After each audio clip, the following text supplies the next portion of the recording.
derdimi bilmedin ama seni sevdim ama çok iyi. Sen beni sevmedin ama her şey bir anlık oldu. Sevgimizi özün bitirdin. Hayatım karanlık oldu. Beni bir ömür yitirdin. Daha beni neymirsen sen. Hayatı puç olmuş biriyim. Güveneceğim adam yoktur. Ben unutulmuş biriyim. Daha beni neymirsen sen. Hayatı puç olmuş biriyim. Güveneceğim adam yoktur. Ben unutulmuş biriyim.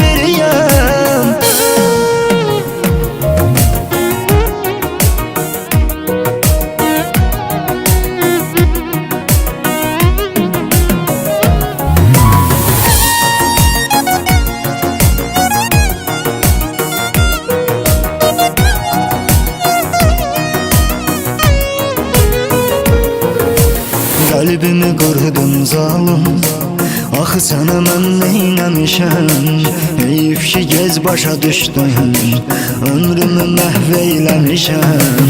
Bəlkə də məndən ayrı həyatın yenidən başlar. Sənə axı verməz alanlıq, gözümdən axan yaşlar. Daha məni neymirsən sən? Hayatı puç olmuş biriyim. Güveneceğim adam yoktur. Ben unutulmuş biriyim. Daha beni neymirsen sen? Hayatı puç olmuş biriyim. Güveneceğim adam yoktur. Ben unutulmuş biriyim.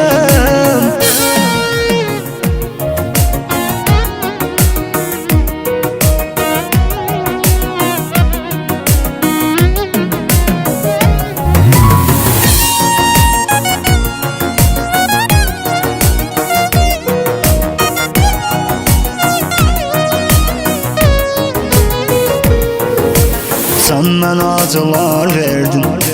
Belə olur mu sevən insan? Sənə bu sevgim aram olsun. Həyatımı elədin zindan. Tənha qalıb üzüləndə kimləri satacaq dadına? Rəsmlərimə baxacaqsan, mən onda düşəcəm yadına. Daha məni neymirsən sən? Hayatı puç olmuş biriyim. Güveneceğim adam yoktur. Ben unutulmuş biriyim. Daha beni neymirsen sen? Hayatı puç olmuş biriyim. Güveneceğim adam yoktur.